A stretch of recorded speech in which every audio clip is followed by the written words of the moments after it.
What up, kittens? It's your girl. I done put the crazy little girl down for a nap. Sometimes she goes to sleep right away, sometimes she doesn't. This happens to be one of the moments that she does not. But her ass better not get out of bed, because she needs to take a nap.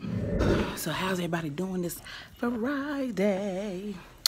Child, I decided to use that flaxseed gel with the castor oil, the black castor oil mix that comes, that's branded by Eco.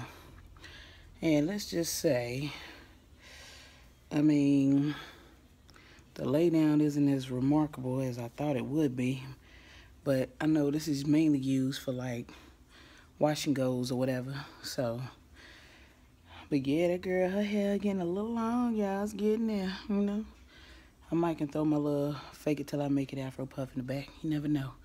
But I'll just touch it up with some olive oil, Eco. Y'all see that? That 1/245th part Cherokee. You see them waves? Catch that. Y'all, I ain't really got too much to talk about. I can talk about this methotrexate. Now, I know y'all seen that I posted the video recently about, showing where I gave myself the injection. Normally, I'm a person that's scared of needles, believe it or not.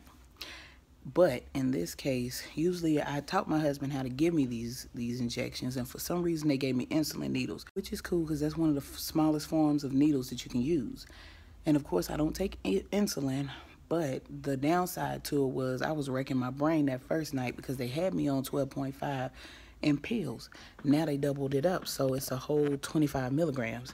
And it comes with like 5 vials in the box, and there are 2 dose vials. So each vial has 50 milligrams. So of course, if I take 1 whole milligram out of, 50 milligrams if I take 1 whole ml or cc or 100 units, which I had to convert that, and that was the headache, you know, because I had to go on Google and try to convert all this stuff. But the 1 ml equals the 25 milligrams. So you inject that in what is called sub-Q or subcutaneous, which is the fat part of your skin. And judging by that video, y'all can tell I got me a good old bit of fat tissue around this here stomach, okay? Not ashamed, I'm just saying. Helping a little bit. Well, no, a lot, you know. It has definitely taken down the symptoms a bit. It's a chemo form of drug, so it also helps with symptoms of rheumatoid arthritis. Now, y'all remember in earlier videos, I've told y'all that my rheumatoid arthritis was negative. So I don't think I necessarily have that, but I think it's more so she's just trying to calm down my symptoms or whatever, so I can better get them under control. Now, me sitting in this light, even though the sun isn't really out or whatever, just me sitting in the light sometimes can do a number on my body. But sometimes I feel it necessary for me to sit in the light because I need it. You know, it is needed. I can't sit in a dark room the rest of my life because I'm not supposed to be in the sun. But it's even necessary for me to go out in the sun sometimes. If I don't have a doctor's appointment, I try not to go out in it at all. But with this medicine, it makes it easier to deal because in the very beginning stages, my body used to just tense up like it was like an automatic reaction, like an allergic reaction to the sun almost, you know, something I have never experienced before. And it's like as soon as I step out in light, even light like this, like especially from the waist down, my muscles will get so tight. And you know how, say like when you flex your arm or whatever, you know that's a voluntary move. It's like involuntarily, my body just was having that kind of reaction for whatever reason. I mean, it really sucked. But that's the reason why I have to take my vitamin D, you know, because of the lack of sun that I get. What else? Oh, shout out to the nails. And that's another thing, too. The methotrexate is supposed to deplete your body because it's a chemo drug. And, you know, when people are diagnosed with cancer and they go get chemotherapy and their hair and stuff starts to fall out, part of the reason why mine isn't is because, first of all, the chemotherapy that they receive has to be in a way bigger dosage because it's administered through IV. And then on top of that, Shout out to Nature's Bounty, hair, skin, and nail gummies. Y'all need to quit sleeping on them. I've already been taking them for almost a year now. And because it's already in my system, you know, that just adds to it. Plus, I have to take folic acid because of the nutrients and stuff that the methotrexate can deplete from your body. The folic acid kind of replenishes all of that, and I have to take a folic acid every day. Now, I believe it's 1 milligram because even too much folic acid can be bad for your system or whatever, but it definitely helps to prevent, you know, the fallout of hair and stuff like that. The downside to taking meds is that my hair is a lot different.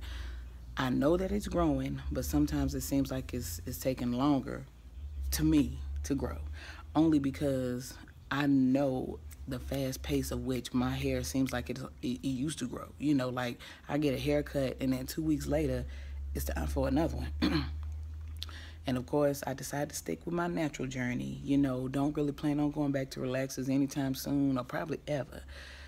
My ultimate goal is to get locks. But, I mean, regardless, I'm still just keeping natural. These eyebrows are horrendous, okay?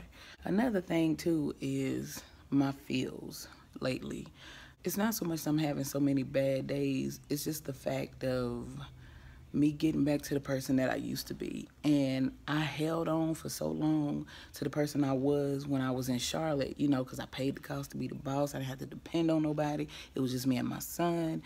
And I was just doing my thing. And don't get me wrong, I love being married, you know, and I love having other kids. But it just, some parts of you miss the old parts of you, you know, the parts of you, I guess the parts of me that were independent. And if lupus hasn't taught me anything else, it's taught me that it is okay to be dependent on another person. Not to the point where you handicap yourself in the process, because you can lose yourself. You know, you lose yourself in being married, you lose yourself in being a mother, and sometimes you always put yourself last. And it might be part of the reason why I got sick, you know, not because I didn't take care of myself, because I got physicals and stuff like that, but just the fact that I was always, you know, when you're a nurturer by nature, you kind of just have the tendency to always put yourself last, you know. Of course, I love myself, and of course, I'm always going to make sure that I'm taken care of, but it's like at the same time, when you have responsibilities, you know, aside from yourself, you know, you just tend to put yourself on the back burner. And sometimes that's okay, you know, but I also have to learn to take care of myself a little better. You know, I'm not doing the best, of course, since I had lupus, but I'm doing a lot better than what I normally would have been doing. Because it wasn't nothing that I was doing. I was living an unhealthy lifestyle that led to this. Most times this is hereditary, but like I said, I believe that mine was connected to the East Shore procedure. And I'll do another video on that maybe in a few days or so. But I was just touching bases with everybody, you know, hoping that everybody has a great start to their Friday and on to the weekend. And I might come back later with a video on how I'm trying to revamp my Havana Mambo twist wig, because child, them twists are through. Okay? THEW. I'm just saying. Okay. Well, I'll catch y'all on the flip, and y'all have a great rest of your day. All right. Peace.